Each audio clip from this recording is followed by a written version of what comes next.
Pessoal, hoje a gente está aqui com a Mari Fazanaro, dona da doceria Mari Fazanaro Doceria, né? Mari, obrigada por aceitar participar aqui da entrevista. E a gente vai comentar muito hoje aqui sobre as principais dores desse público, né? Que tem interesse em vender doce, está começando hoje e tudo mais. Mas, mais importante do que eu falar, vamos falar um pouco sobre a Mari, tá? Eu gostaria de começar aqui você contando só um pouquinho mais a respeito da Mari Doceria, como é que funciona, como que você começou, só pra gente entender melhor sobre a sua área. Primeiramente, obrigada, né?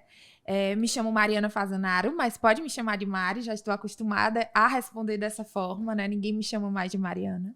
Eu sou advogada e empreendedora. E comecei no ramo dos doces em 2018, mas realmente o doce só veio a se tornar um negócio para mim em 2020, né, quando a pandemia começou, em meio a inseguranças profissionais, né, a gente não sabia qual o rumo que a pandemia ia tomar, e eu resolvi que eu tinha que empreender, porque eu já tinha passado por uma situação bem delicada profissionalmente, e eu decidi que a partir dali eu não dependeria mais de ninguém, e eu queria ter o meu próprio negócio. E aí, numa conversa informal com meu irmão, que já nesse momento já estava empreendendo lá em Natal, que eu sou de Natal, mas moro aqui em Fortaleza já tem alguns anos, meu irmão estava empreendendo, estava com um delivery de hambúrguer com 2 amigos e estava dando super certo. Ele disse, Mari, por que tu não começa a fazer doce na verdade, volta a fazer doces e abre uma loja no iFood? Imediato, no mesmo dia, eu abri o MEI, que eu não tinha ainda CNPJ para a loja especificamente, e comecei a divulgar os meus produtos no iFood, né? De uma hora para outra, as coisas começaram a dar certo, né? Eu trabalhava durante o dia no escritório, produzia à noite, como eu estava em home office, quando iam saindo os pedidos, eu ia fazendo as entregas. E aí, chegou um momento que as coisas deram tão certo, mas tão certo, que eu disse, não, aqui ou eu profissionalizo isso aqui, realmente saio da cozinha da minha sogra, que nesse momento eu estava na cozinha da minha sogra, e coloco isso aqui para andar de fato, né, com uma cozinha industrial do jeito que tem que ser, e contrato pessoas para me ajudarem, porque eu já não estava mais dando conta, já tinha começado a negar as encomendas. E foi quando começou a minha loja. Inicialmente era para ser só um delivery, não tinha grandes pretensões de ter uma loja física. E assim começamos. Começamos com um adesivo gigante na porta, sem ter nada, sem ter vitrine, absolutamente nada.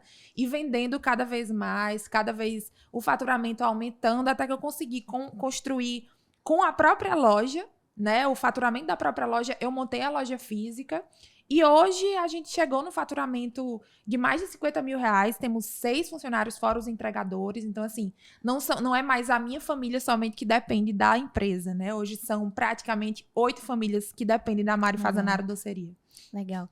E Mari, para quem já tá nessa área hoje, né? Seja doce, bolo, salgados, como que a pessoa faz para chamar a atenção na internet para sua loja, para ofertar o produto na internet de uma maneira mais atrativa? O que você indica para essa galera?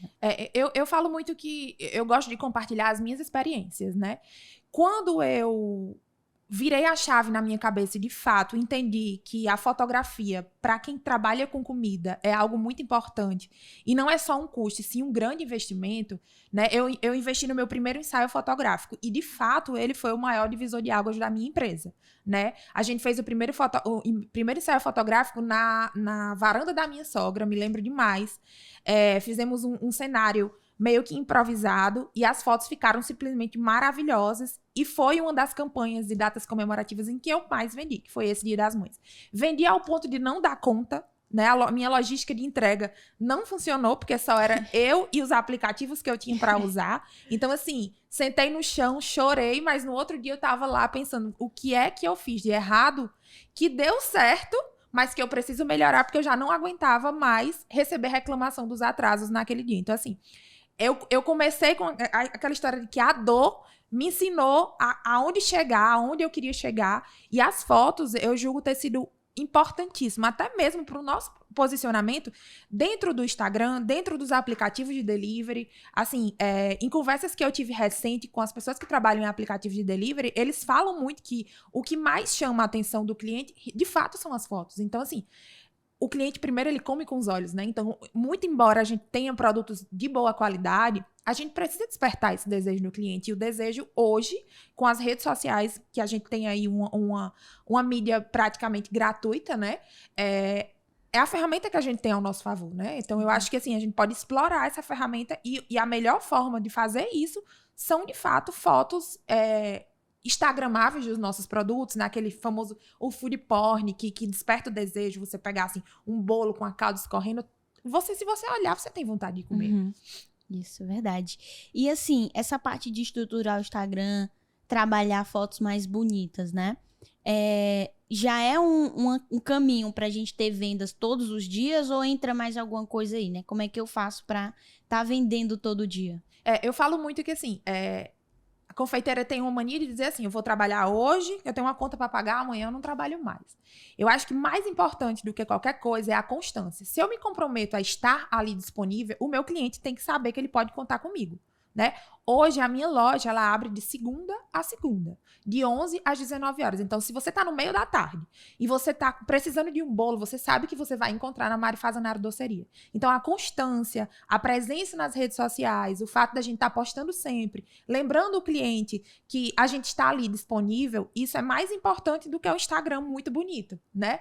E o que eu vejo muito que as pessoas não fazem, assim, eu não falo para você estar disponível 7 dias na semana, mas se você se propôs a abrir a sua pronta entrega de quarta a domingo, esteja disponível de quarta a domingo. Se é o seu negócio, priorize ele. Independente do que vai acontecer na sua vida profissional, você precisa entender e virar essa chave de mentalidade na sua cabeça que aquilo dali é um negócio. Por mais que você esteja dentro da sua casa. Foi assim que eu comecei, foi assim que deu certo. Enquanto todo mundo saía no final de semana, eu estava em casa no final de semana, enquanto eu estava com a minha pronta entrega aberta.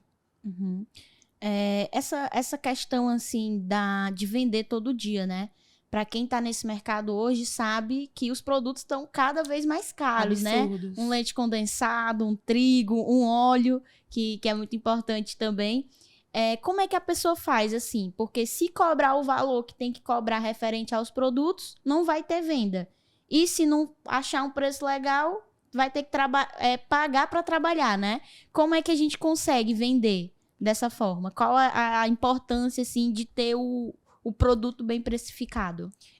Eu falo, toda semana a gente toma um susto quando vai no supermercado, né? Cada vez os preços estão diferentes e é até complicado para a gente precificar com essa variação de preço. Por isso que a gente tem que ter tudo muito bem dominado para a gente saber até onde a gente pode ir, qual a margem que a gente tem, que a gente pode...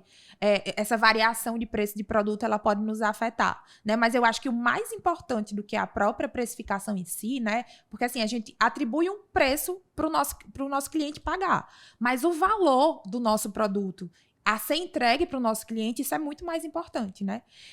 Se você parar para perceber, quando a gente trabalha com doce, a gente compartilha felicidade, né? A gente tinha uma caixa, uma embalagem lá na loja, que o slogan dessa embalagem era: felicidade é um doce que se compartilha. Justamente porque o doce, o bolo, ele não entra num lugar triste. E se ele entrar no lugar que esteja triste, ele vai tornar aquele ambiente muito mais feliz, né? A experiência que a gente vende, a gente tem que demonstrar isso através dos nossos produtos para o nosso cliente. Seja através de uma embalagem mais cuidadosa, seja através de às vezes até um bilhetinho que a gente faz e manda no delivery, escrito à mão para o cliente. Isso muda a vida da pessoa que está do outro lado. Pra gente pode não significar muita coisa, porque a gente tá acostumado a fazer aquela quantidade de pedidos ali no dia. Mas para quem tá recebendo, aquilo é um carinho. Agora, no dia do cliente, a gente fez uma experiência super, super interessante lá na loja. E foi um sucesso, assim, todo mundo que recebeu. Eu pedi para que a minha equipe escrevesse à mão, cada um bilhete com o nome dos clientes que iam saindo, cada um, quando saía o pedido. Ia lá um dos meus funcionários, escrevia um bilhete agradecendo pela compra dele e falando da importância dele para a nossa loja. E ao final era assinado: time Mari Fazanaro Doceria. Isso gerou aquela comoção, até mesmo na internet. As pessoas faziam questão de postar e marcar a minha loja. Então, assim, são experiências que a gente vai entregando ao nosso cliente que é muito mais importante do que o valor. Né? Do que o preço, na verdade, né? A gente atribui valor ao nosso produto. Isso é muito importante para quem quer vender todos os dias, porque a gente consegue fidelizar aquele cliente e ele volta a pedir. É uma atenção a mais, né, que a gente dá, não vai entregar só a bandejinha ali, né? Eu vejo que a finalização é uma diferença, o lacinho, a mensagem escrita à mão já dá uma Isso. diferença, né? Eu acho bem interessante essa proposta de agregar valor. Quem trabalha com delivery, com pronta entrega, a gente ouve muito, a palavra da moda, é o over delivery, né? O que é esse over delivery? É justamente eu entregar mais do que o cliente espera. O cliente pede, faz um pedido, às vezes pelo aplicativo ou através da própria loja, ele espera receber só um bolo. Mas a gente trabalha para que esse bolo chegue numa embalagem bonita, com a nossa logomarca bem apresentado, para que aonde ele esteja, ele consiga abrir aquela embalagem de bolo e transmita a sensação que a gente quer transmitir através dos nossos doces, né? Que é aquela sensação de afago. Uma vez eu li uma frase que diz assim: a comida em si, ela não representa muita coisa. O que representa para quem tá comendo é a atmosfera que ela cria ao redor, é o que tá ao redor do prato, e não especificamente aquilo que tá ali dentro do prato. Então, assim, esse over delivery é o que a gente busca todos os dias lá na loja, né? Todos os dias eu quero sempre entregar mais pro meu cliente. Mari, e essa questão que você falou, né? É bom trabalhar as fotos, tá ali no Instagram com uma certa constância e tudo mais. Mas para quem tem vergonha de aparecer no Instagram, como é que a pessoa consegue vender sem aparecer? Tem essa possibilidade? Totalmente. Eu mesma não sou uma pessoa que vou aparecer sempre no Instagram da loja. Inicialmente, eu até tinha um pouco de receio, porque como eu tinha minha outra profissão de advogada, eu ficava achando que as pessoas que me acompanhavam no perfil profissional de advogada, o que era que iam achar se me vissem na frente da doceria fazendo essas postagens. Mas aos poucos, de vez em quando é para anunciar uma promoção, alguma coisa, eu até apareço. Mas mais importante do que eu aparecer é que os meus produtos estejam ali disponíveis para o meu cliente, que eu esteja mostrando a qualidade deles. Muitas vezes, eu vejo muita gente postando só a produção, vão para dentro da cozinha, postam. Eu acho super bacana mostrar a produção também, mas os produtos finalizados é que de fato despertam desejo para o cliente. É bom para o cliente ver a produção porque eles têm noção do que é que está sendo, aonde o produto dele está sendo preparado, mas não focar somente na produção especificamente, né? Vender os nossos produtos, aparecer, despertar o desejo para o nosso cliente. Eu até tem uma estratégia que a gente usa lá na loja, que é a chamada hora do docinho, né? Eu fiz um estudo da loja e eu percebi que o meu maior pico de venda é entre 2h30 e 16h30. Esse é o pós-almoço, né? É o horário da sobremesa. E eu chamo hora do docinho. E essa é a hora que a gente começa a intensificar as postagens, porque se você acabou de almoçar e você vê uma postagem minha no Instagram, vai despertar o gatilho da compra. E aí você corre para um dos meios de venda que a gente tem para você adquirir o seu produto. Legal. Eu acho interessante essa questão também, não precisa aparecer sempre, mas vez ou outra aparecer para mostrar a pessoa que tá ali por trás, né? Que tem uma pessoa ali, que tem um responsável, que tem uma equipe trabalhando e não só o processo. Eu acho importante humanizar o perfil, mas não tá toda hora, até porque assim, se você tá no Instagram de uma loja, você não quer estar vendo toda hora a minha cara. Não é a Mariana que eu quero ver os produtos que a loja vende.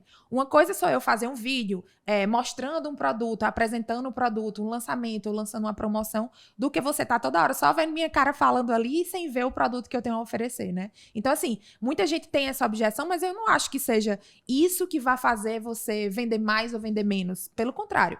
O que eu acho e que tenho certeza que é muito importante é a constância nas postagens. Você saber, você tá ali toda hora, porque assim, hoje o story do Instagram ele é muito dinâmico, né? Então assim, ele não entrega pra todo mundo. Então quanto mais você posta, o seu alcance ele aumenta. Às vezes você não viu naquele momento, mas daqui a meia hora, quando você abrir novamente o seu Instagram, a minha loja pode aparecer pra você. Eu não sei que horas ele vai lhe entregar. Então o importante é que a gente faça isso de uma forma estratégica pra todos os horários do dia. Eu tá fazendo 1 ou 2 postagens pra uma hora ou outra atingir o cliente que eu quero atingir. Legal. Esse estudo que você fez foi no Instagram da loja e na loja? Tem algo mais específico assim que tu pode falar? Porque, pelo que eu sei, no Instagram tem a parte lá de insights, que não quer dizer que é vendas, né? Isso. Você sabe o horário do público e tudo mais. Aí esse estudo que você fez foi dentro da loja, Eu fiz através de um aplicativo de delivery que a gente tem, que é o nosso maior canal de venda hoje, é esse aplicativo de delivery. E fiz também dentro do meu sistema da loja, ele me dá os horários de compra, né? E aí um dos gráficos dele, ele me apresenta o meu maior pico de venda. Ele me apresenta lá os horários que eu tenho mais venda e os dias da semana também, né? Uhum. Naturalmente, o domingo é um dia que a gente tem um pico de venda maior, porque o domingo é o dia que tá todo mundo disposto a comer doce, né? Que tá todo mundo em casa, ninguém quer sujar as panelas. E até pro doce, a gente tem, de fato, essa realidade. O domingo é o dia que a gente mais vende dentro da loja, né? Legal.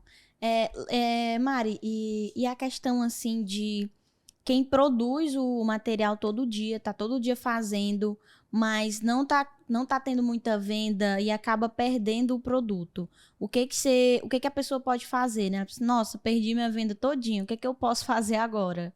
No início é tão comum a gente distribuir bolo para todo mundo, é porteiro, é família, todo mundo recebe bolo, né?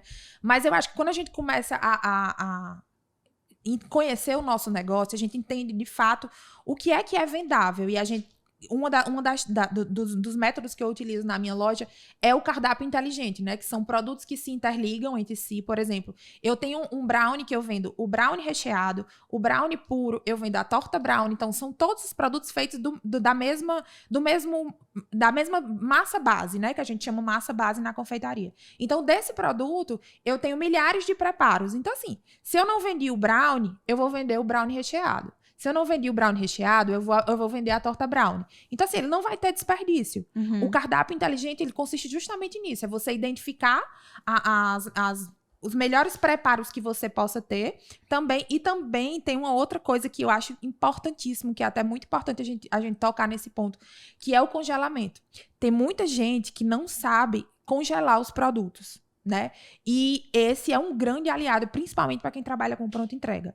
Porque assim, principalmente se você trabalha sozinha, você não consegue dar conta de produzir tudo num dia para vender no outro. Você tem que fazer essa produção de forma escalada durante a semana para você atingir aquela quantidade de vendas. Então assim, quem congela sempre tem. Então, você nunca vai deixar faltar produto para o seu cliente porque você está fazendo um congelamento inteligente, né? Você só tira aquela quantidade específica que você vai vender naquele dia e o restante está lá congelado. Então, de forma assim, eu tenho uma massa de bolo lá na loja que dessa massa de bolo saem 6 produtos.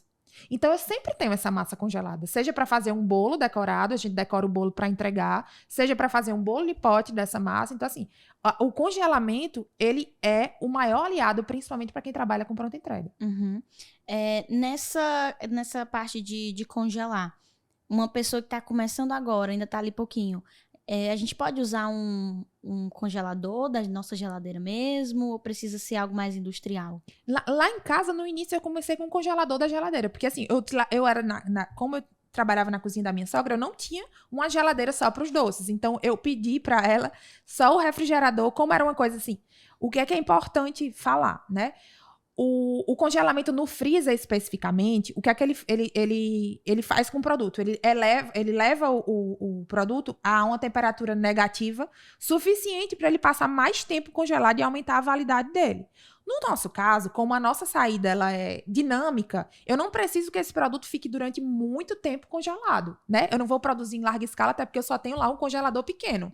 Então, assim, o congelador, ele atende bem. Mas o freezer de casa também resolve. Inclusive, lá na loja, hoje, eu não tenho freezer industrial. Eu tenho freezers, aqueles freezer que a gente compra pra ter em casa também. Aquele que é com gaveta mesmo.